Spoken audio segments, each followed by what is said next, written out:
Mingle, Mingle, Mingle. A high-stakes, nerve-wracking scramble game designed to push players to their limits, testing social instincts, adaptability, and quick thinking under pressure, reminding us that the Squid Game survival aren't just about strength or force, but about human connection in the extreme, and your own intelligence. Which gets me wondering, what are your chances of surviving Mingle? How do strategy, team size, and charisma factor into your odds? So of course, join me as I uncover a foolproof plan to surviving Mingle. I am Ebonic. Make sure to like and subscribe. Make sure to enjoy, and let's begin.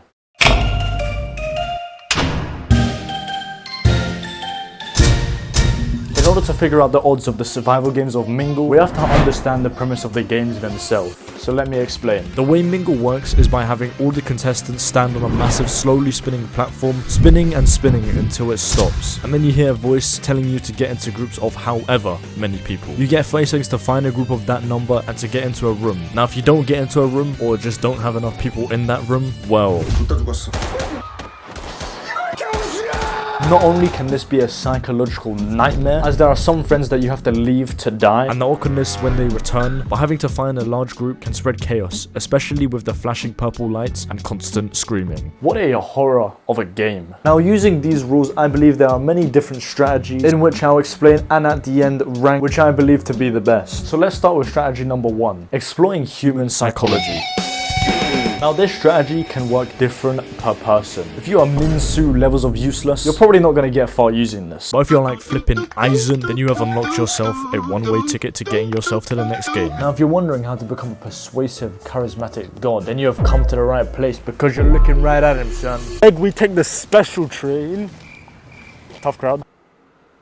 Now to persuade people, or for good intentions, manipulate people to get into whatever group you need, there are many ways to, including, but not all, mirroring, exploiting vulnerability, being an actual useful person, active listening, flattery, but only if you buy me a drink, exploiting division, gaslighting, and finally, false authority. Now of course there are moral considerations in these sorts of mind games. 1, do you really want to be a manipulative asshole? And 2, it could come around and bite you in said asshole in the next game, or even at nighttime. But overall, if you're just a chill guy and a likable person, you can use groups that need just one more person to your advantage. So let's rank this. Now this tactic I'm gonna give a 5 out of 10. I believe although you can manipulate your way through these games, the consequences for after will stack the more evil you are, and even if you don't manipulate your way through, luck can cock you over and you still might not even find anyone. Kiss the joy of Mingle. So with that strategy out of the way, let's move on to strategy number 2, the numbers game.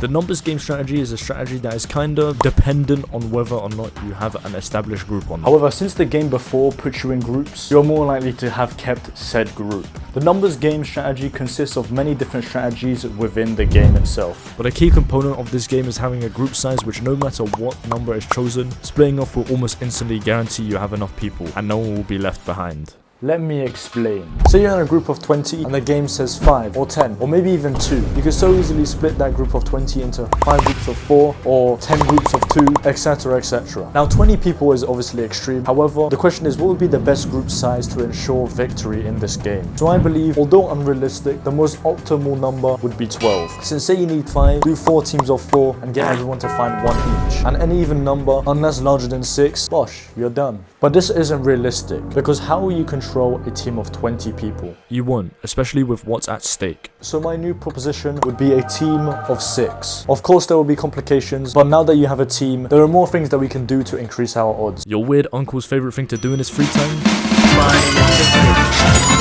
Gambling. Yes, you heard it right. Okay, maybe it's not gambling, more of an educated guess that just determines your life, but anyway. What you could do is add to your group or look for people whilst you guess what the next number is going to be, depending on what just happened. I mean, even though he made the games, the frontman kinda did this tactic and guessed the number was going to be 2. But this strategy, I'm gonna give a big 8 out of 10 for survivability. I think it is a pretty good strategy to get into a group that can vary in size. It's definitely way better than staying by yourself. But other than that, let me move on to my next tactic.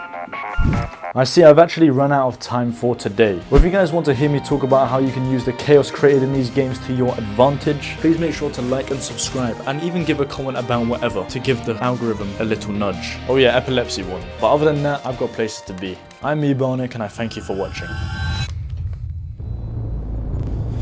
Start wrapping things up.